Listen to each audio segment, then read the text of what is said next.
Hey guys, welcome back to another video. It's again been a pretty long time, but anyway, I'm out here today in the beautiful mountains and forests of northern Norway, and I thought, while I can't catch some trout right now due to the wind having some other ideas, I might as well record a little video for you guys.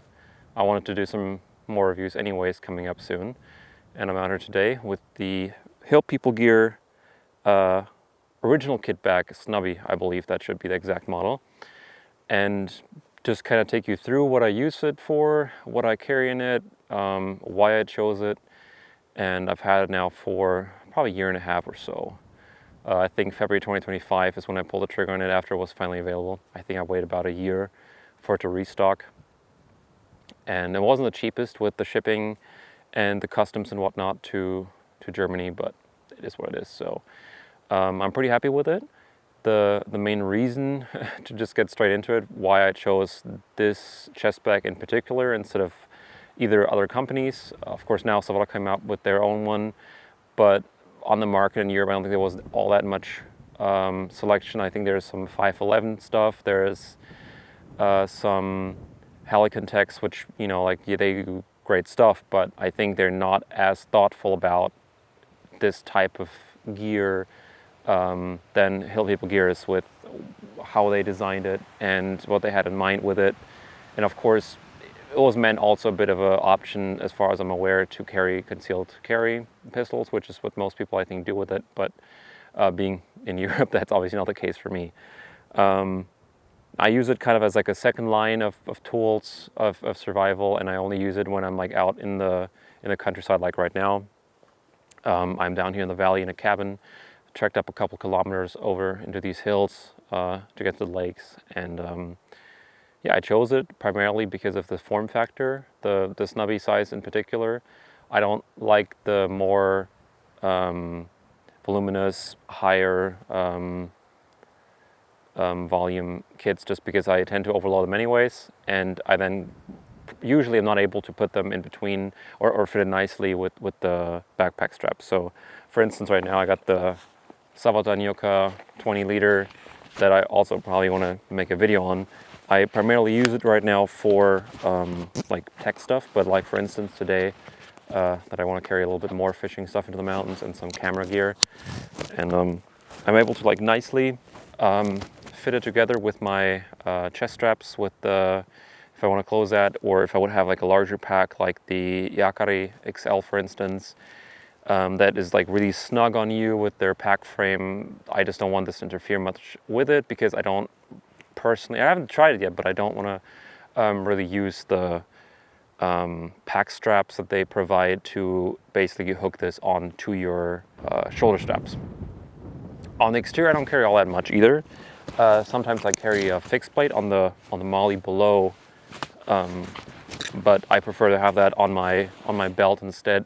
And the whole idea for my use case is to have this stocked with the essential survival items that if I get separated from my main pack, for instance, on a longer trek or out in the mountains, I have some basic navigation options. I have like some, well, I'll get into the inside in a minute here and get you a little closer.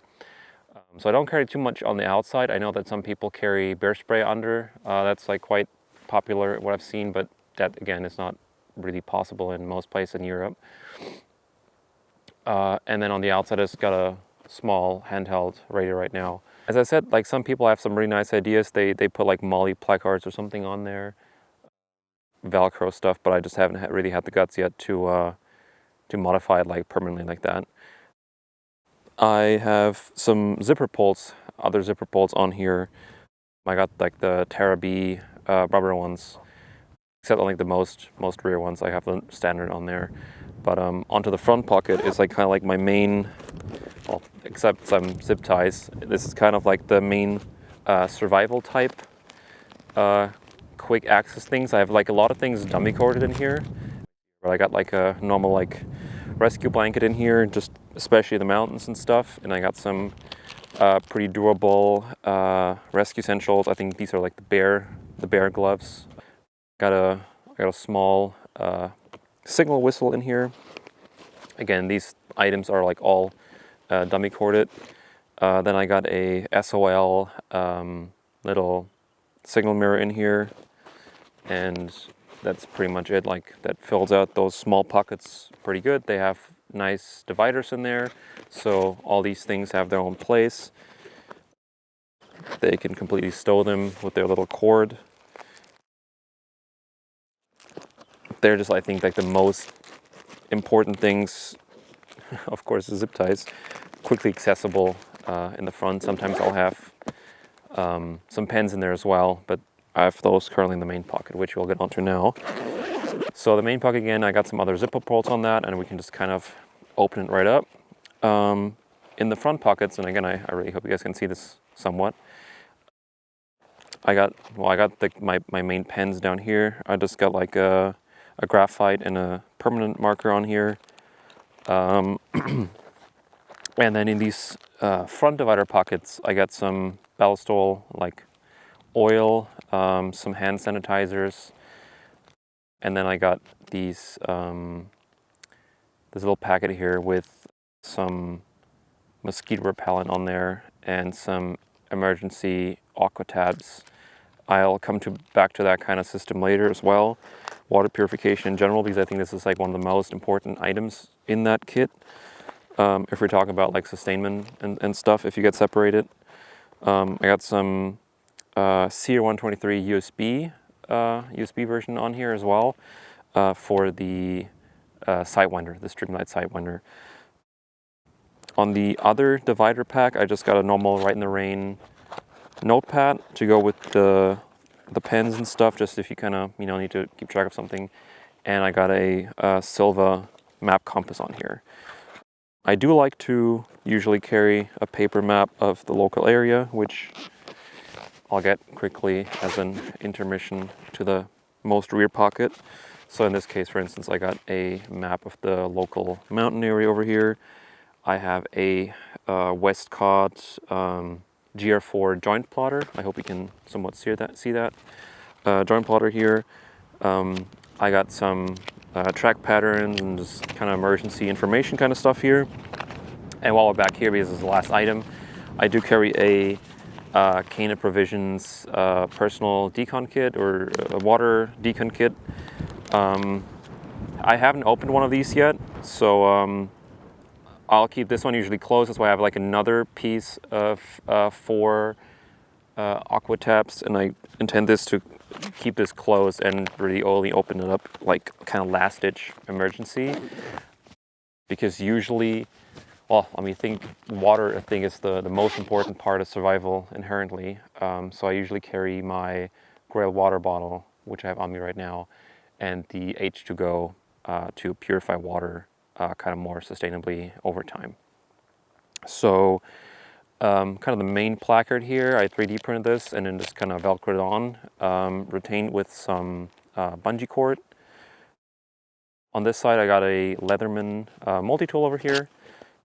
It's your standard multi-tool. This is the Wave Plus, and I sometimes opt in to carry the bit set for it, the driver set.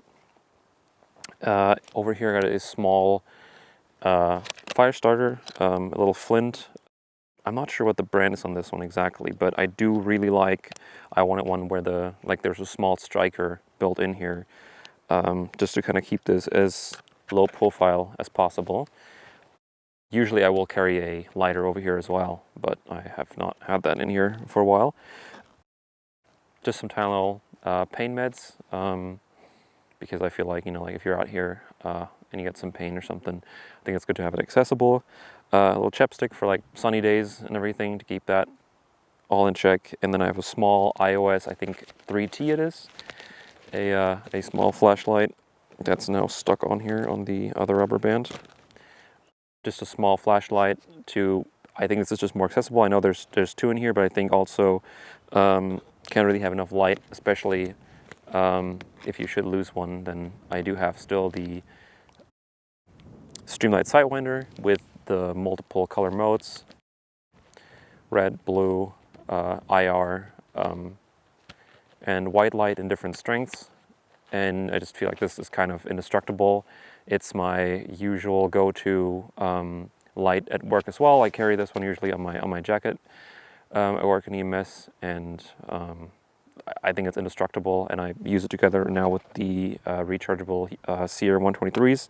They've been working fine so far. They do have a little charge port like right there. So I got 2 spares, and I do carry, which is the main reason also I carry the Sidewinders. I can clip it up here to just kind of like light it out where I'm going and not really shining the lights either where I don't want to, in case you kind of look at a noise or something, you don't shine the light directly into someone's face. And I also carry the head strap though, like in case I do want to use that in camp. And I have a headlamp integrated. That should kind of conclude it. I carried the chest pack like that pretty much since I've gotten it. I just printed that little placard out, kind of laid out how I want to have what mounted, and I've been pretty happy with it so far. Haven't really had any issues that I run in with. Haven't missed anything in there that I really needed. I think the latest addition really was like that Kana decon pouch over there in the most reward pocket. I would really like to do something on the outside, whether it be a little Molly or Velcro placard or something, so maybe I'll get around to sew that on at some point. But if you guys have any questions about it or any ideas, what else, or I'd like to hear what you guys would carry in it, kind of what your first, second line items are to carry on, you guys.